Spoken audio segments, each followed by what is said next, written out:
अस्सलाम वालेकुम मेरे समझदार पाकिस्तानियों। मेरा नाम रेहान तारिक है और आप मेरा यूट्यूब चैनल और फेसबुक पेज देख रहे हैं।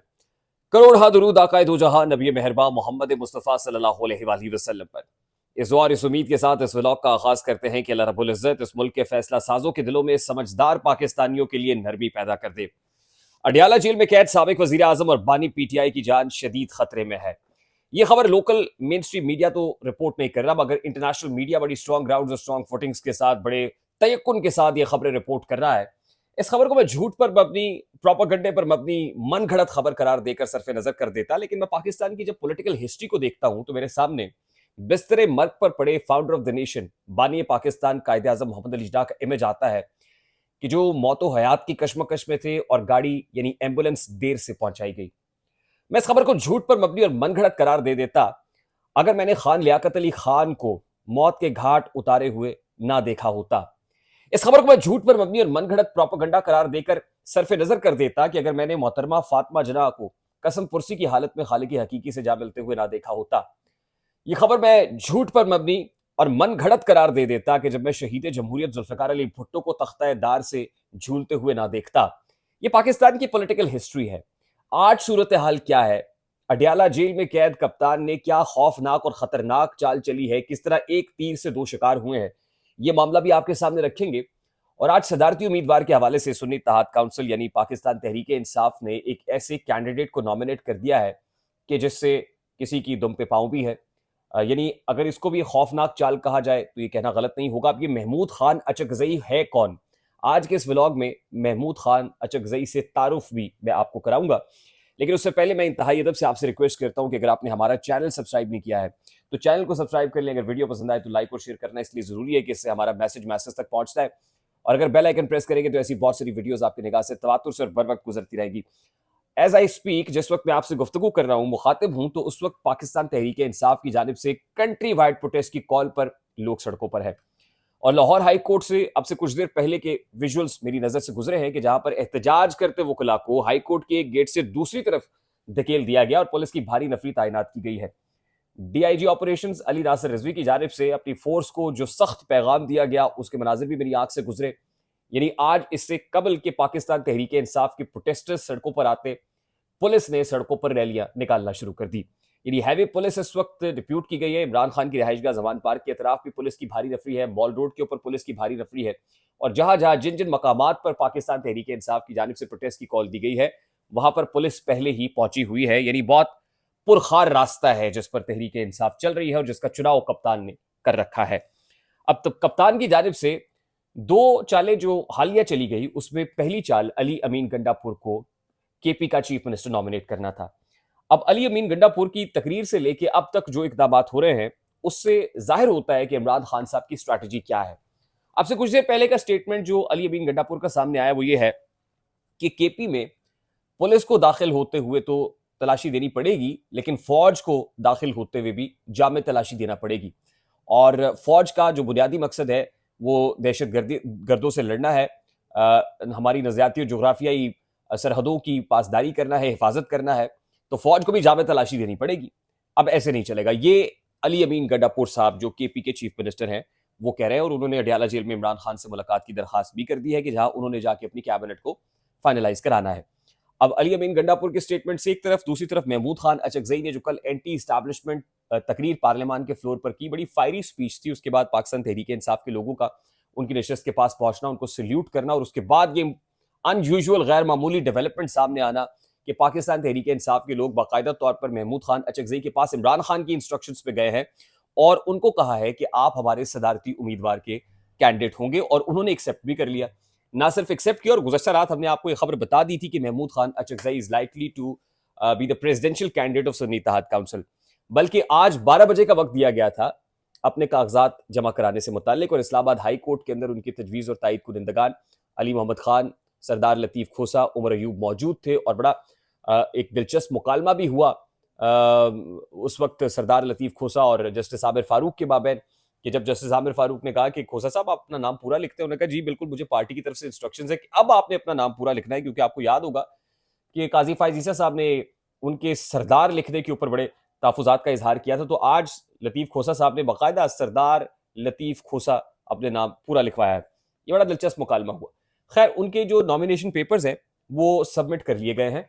इलेक्शन कमीशन ऑफ पाकिस्तान ने जो शेड्यूल जारी किया है उसके मुताबिक 4 तारीख को इन कागजात नामजदगी की जांच पड़ताल होगी, स्क्रूटनी के अमल से गुजारा जाएगा और 5 तारीख को कोई भी कैंडिडेट अगर दस्तबरदार होना चाहता है, नॉमिनेशन पेपर्स वापस लेना चाहता है तो वापस ले सकेगा और बाज़ाब्ता इंतखाब सदर ममलिकत के हवाले से वो 9 मार्च को होगा, जिसके बाद सेनेट इलेक्शंस का शेड्यूल भी जारी कर दिया गया है क्योंकि इलेक्टोरल कॉलेज पूरा हो जाएगा, चारों सूबाई असम्बलियां तश्कील पा जाएंगी, फिर सेनेट के जो नुमाइंदगान हैं उनका चुनाव होगा। और मैं आपको पहले ही खबर दे चुका हूं कि चेयरमैन सेनेट के हवाले से भी जो कुर्रा जिसके नाम निकल रहा है वो लाइकली अनवारुल हक काकड़ है जो केयर टेकर प्राइम मिनिस्टर थे, और आज ही सरफराज बुगटी जो केयर टेकर इंटीरियर मिनिस्टर थे उन्होंने भी बलूचिस्तान के वजीर आला के हवाले के हिसाब से हल्फ उठा लिया है। तो काफी हद तक मामला अब समझ में आ रहे हैं।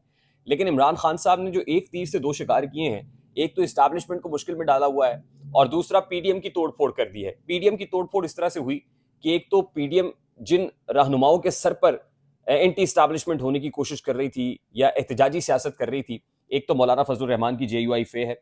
मौलाना फजलुर रहमान पीडीएम में नहीं है बल्कि अब ऑपोजिशन में तहरीक इंसाफ के साथ बैठे हुए हैं। दूसरा महमूद खान अचकजई है, वो पाकिस्तान मुस्लिम लीग यूनियन पीपल्स पार्टी के सफों में नहीं है बल्कि तहरीक इंसाफ के साथ बैठे हुए हैं।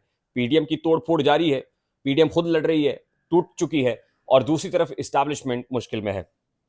महमूद खान अचकजई कौन है? महमूद खान अचकजई का ताल्लुक पश्तूनख्वा मिली अवामी पार्टी से है, पीके मैप भी जिसको कहते हैं। 1974 में महमूद खान अचकजई ने अपनी पॉलिटिकल जो स्ट्रगल है उसका आगाज किया था। असल में 1973 के अंदर एक ब्लास्ट में उनके जो वालिद गिरामी हैं उस जहान फ़ानी से कूच कर गए थे, शहीद हो गए थे। महमूद खान अचकजई 14 दिसंबर 1948 को पैदा हुए, ये उनका तारीख पैदाइश है। 1974 में जब उन्होंने प्रैक्टिकल पॉलिटिक्स का आगाज किया तो पश्तूनख्वा मिली अवामी पार्टी के चेयरमैन बने और उसके बाद उन्होंने ऑल पाकिस्तान डेमोक्रेटिक मूवमेंट जो एपीडीएम थी उसमें भी स्ट्रगल की, यानी डेमोक्रेसी के लिए स्ट्रगल करते रहे। उसके बाद इन्होंने पाकिस्तान मुस्लिम लीग नून के साथ भी हाथ मिलाया और फर्स्ट टाइम जब ये मेंबर कौमी असम्बली इलेक्ट हुए तो वो ईयर था 1993 का। 1993 में ये फर्स्ट टाइम इलेक्ट हुए और 1989 में खास तौर पे इन्होंने जो एपीडीएम और पाकिस्तान मुस्लिम लीग नून की सपोर्ट हासिल की, उसके बाद 93 के अंदर पहली बार ये असम्बली में आ गए। उसके बाद 97 में ये नेशनल असम्बली के अंदर इलेक्ट होते हैं, इलेक्ट नहीं हो पाए, कामयाब नहीं हो पाए, लेकिन 2002 के अंदर जो है फिर री इलेक्ट होके नेशनल असम्बली में पहुंचे। ये नेशनल असम्बली में थे या नहीं थे, इनकी जो पॉलिटिकल स्ट्रगल है या जद्दोजहद है या एक मजामत की सियासत है वो जारी रही। फिर उसके बाद 2002 में इलेक्ट होने के बाद 2008 में इन्होंने जो रास्ते हैं वो पाकिस्तान मुस्लिम लीग नून से के साथ बलबूते पर सियासत की और 2013 के अंदर इन्होंने ये रास्ते जुदा कर लिए और अपनी इंडिविजुअल हैसियत और जुदागाना शनाख्त के साथ ही ये कौमी असम्बली में पहुंचते रहे। और फिर उसके बाद अब रिसेंटली 2018 के अंदर जब पाकिस्तान डेमोक्रेटिक मूवमेंट लॉन्च हुई तो इन्होंने पीडीएम में शमूलियत इख्तियार कर ली। ये बहुत कॉन्ट्रोवर्शियल रहे हैं, ये बड़ी कॉन्ट्रोवर्शियल शख्सियत एंटी इस्टेब्लिशमेंट नैरेटिव की वजह से रही हैं। इनकी अगर मैं कॉन्ट्रोवर्शियल स्टेटमेंट्स की बात करूं तो आपको याद होगा कि इनका एक स्टेटमेंट ऐसा था जिसमें इन्होंने खैबर पख्तूनख्वा को अफगानिस्तान का हिस्सा करार दिया था और ये कहा था कि अफगानी यहाँ पे आके पीआर कार्ड है या नहीं है बासानी रह सकते हैं, जिस पर खासी तनकीद हुई। उसके अलावा जो इनके स्टेटमेंट है 2016 के अंदर कोयटा में ब्लास्ट हुआ था और उन्होंने कहा था कि कोयटा ब्लास्ट की तमाम तर रिस्पॉन्सिबिलिटी इंटेलिजेंस एजेंसीज के ऊपर है। उस पर इनके अगेंस्ट एक एफआईआर का इंदराज भी हुआ। उसके बाद 2018 में इनकी कुछ तस्वीर नरेंद्र मोदी के साथ और Israeli prime minister Benjamin Netanyahu के साथ आई, फिर ये खासे कंट्रोवर्शियल हो गए। ये नहीं पता चला कि इन तस्वीर का कॉन्टेक्स्ट क्या था, ये क्यों था, मीटिंग क्यों हुई, एजेंडा क्या था। और उसके अलावा ये बता दूं कि ये एक पढ़े लिखे सियासतदान है जिन्होंने पेशावर यूनिवर्सिटी से इंजीनियरिंग की डिग्री हासिल की हुई है।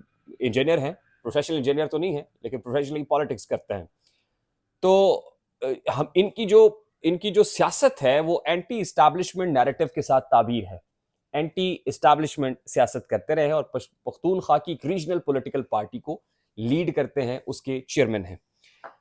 ये खासे तनकीद में भी रहे हैं, इमरान खान की जानिब से इन पर तनकीद भी की जाती रही, लेकिन मैं ये समझता हूँ कि इमरान खान ने जेल में रह के शायद पॉलिटिकल मैच्योरिटी हासिल की है और बहुत सारी चीज़ें जो पहले नहीं किया करते थे अब कर रहे हैं। असम्बलियों से बाहर नहीं आ रहे, असम्बलियों में रह के पार्लियामेंट्री पॉलिटिक्स को जारी रखने का फैसला किया है। वो लोग जिनको वो हदफ तनकीद बनाते थे, मौलाना फजलुर रहमान हो या महमूद खान अचकज़ई हो, अब शायद उनको अंदाज़ा हो गया है कि सियासत में दरवाजे मुकम्मल तौर पर बंद नहीं करने चाहिए बल्कि ओपन रखने चाहिए। उनसे मेल मुलाकातें भी कर रहे हैं, जो खासा सरप्राइजिंग भी है बहुत से लोगों के लिए कि इमरान खान की पॉलिटिक्स बड़ी तब्दील क्यों होती चली जा रही है। अब ज़ाहिर है दूसरी तरफ सदर आसिफ अली ज़रदारी साहब होंगे, उनको रन करना है फॉर प्रेसिडेंशियल इलेक्शन, लेकिन उसमें उनके लिए भी एक एक वोट कीमती है क्योंकि एमक्यूएम की हमायत हासिल नहीं है उनको आसिफ अली जरदारी साहब को, और उसके साथ साथ मौलाना फजलुर रहमान की हमायत भी उनको हासिल नहीं है। तो एक एक वोट बड़ा कीमती है आसिफ अली जरदारी साहब के लिए, और सिंबॉलिक है बड़ा कि आपस में जो लोग इकट्ठे स्ट्रगल कर रहे थे इमरान खान के अगेंस्ट, अब वो राइवल्स होंगे, यानी वो एक दूसरे के अगेंस्ट इलेक्शन कंटेस्ट कर रहे होंगे। तो यकीनन बहुत मुश्किल तो होगी, शदीद तकलीफ दे अमल से भी गुजरना पड़ेगा। दूसरी तरफ अब इमरान खान साहब जो चाल चल रहे हैं, एंटी स्टैब्लिशमेंट नैरेटिव को हर रोज हर आने वाले दिन के साथ चौथे गियर में डाल रहे हैं और फिर पॉपुलर भी हो रहे हैं। पार्लियामान के फ्लोर पर भी नहीं पकड़े जा रहे, पार्लियामान से बाहर भी नहीं पकड़े जा रहे, उनको जेल से निकालो तो मसला, जेल में रखो तो मसला। अब इमरान खान का करना क्या है? जब कोई शख्स बहुत ज्यादा ऊपर चला जाता है रियासत से, तो फिर रियासत उसके लिए हल तलाश करती है, और पाकिस्तान की पॉलिटिकल हिस्ट्री इस हवाले से भरी पड़ी है। जो कुछ हुआ हमारे यहाँ, मोहतरमा शहीद बेनज़ीर भुट्टो साहिबा के कत्ल का जो क्राइम सीन है फौरी तौर पर धो दिया जाता है, आज तक सामने नहीं आया। स्कॉटलैंड यार्ड पुलिस भी तहकीकात नहीं कर सकी, किसी मंतकी अंजाम को नहीं पहुंची कि कौन थे। तो बहुत सारे मामला तो होते हैं। CNN 18 जो एक भारतीय टीवी है, उसकी तरफ से पिछले दिनों में खबर रिपोर्ट हुई कि जी इमरान खान साहब के जो इनर सर्कल्स हैं, जरा ऐसे पता चला है कि इमरान खान उनकी फैमिली की जान को शदीद खतरा है। और फिर अडियाला जेल की हाई सिक्योरिटी जोन के अंदर आज से ठीक 3 रोज पहले एक कैदी जो है वो जाम बहक हुआ। लड़ाई हुई थी कैदियों के माबैन और उसमें वो चल बसा। हाई सिक्योरिटी जोन के अंदर ये सब कुछ हुआ, तो जेलों की सिक्योरिटी जो है उसके ऊपर भी एक सवालिया निशान है। कैदी भी अक्सर ऐसा काम कर देते हैं, कोई ब्लास्ट, जाहिर है सिक्योरिटी सिचुएशन भी है, अल्लाह ना करे ऐसे चांसेस भी होते हैं। फिर कोई केस ऐसा होता है जिसमें कुछ सजा तक, वैसे तो इसके इम्कानात बड़े मादूम है, अगर होता तो साइफर केस में ऐसा काम कर दिया जाता, लेकिन इस तरह के खदशात का इजहार किया जा रहा है और इस तरह की रिपोर्ट्स मेन स्ट्रीम मीडिया की तरफ से दी जा रही हैं कि अब क्या करें कि बहुत रियासत से ऊपर जाने की, रेड लाइन क्रॉस करने की जो कोशिश कर रहा है उसको फिर उसका कोई हल तो होगा, और हमारी पॉलिटिकल हिस्ट्री इस हवाले से शाहिद है। तो आने वाले दिनों में मुझे तो ये फायर फाइटिंग होती हुई नजर नहीं आ रही। मुझे नहीं लगता है कि क्रॉस द टेबल बैठ के कोई मुज़ाकरात या कोई किसी भी फरीक की तरफ से कोई लचक्का या फ्लेक्सिबिलिटी का मुजाहरा किया जा रहा है।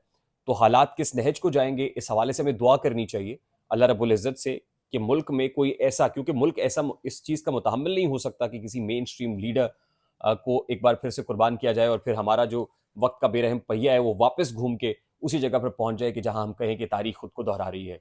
हमें नेशनल यूनिटी की ज़रूरत है, इत्तेहाद की ज़रूरत है, इत्तफाक की ज़रूरत है, और इत्तफाक के साथ मिलकर आगे, क्योंकि इसके साथ आम आदमी का, एक कॉमनर का मुस्तकबिल भी जुड़ा हुआ है। आई होप कि मेरी बात आप तक पहुंच रही होगी। अगर पहुंच जाए तो लाइक और शेयर करना मत भूलिएगा। चैनल पर नए हैं तो चैनल को सब्सक्राइब कर दीजिएगा, बेल आइकन जरूर प्रेस कीजिएगा। मुझे रेहान तारिक को इजाजत दीजिए, अपना बहुत सारा ख्याल रखिएगा। अस्सलाम वालेकुम।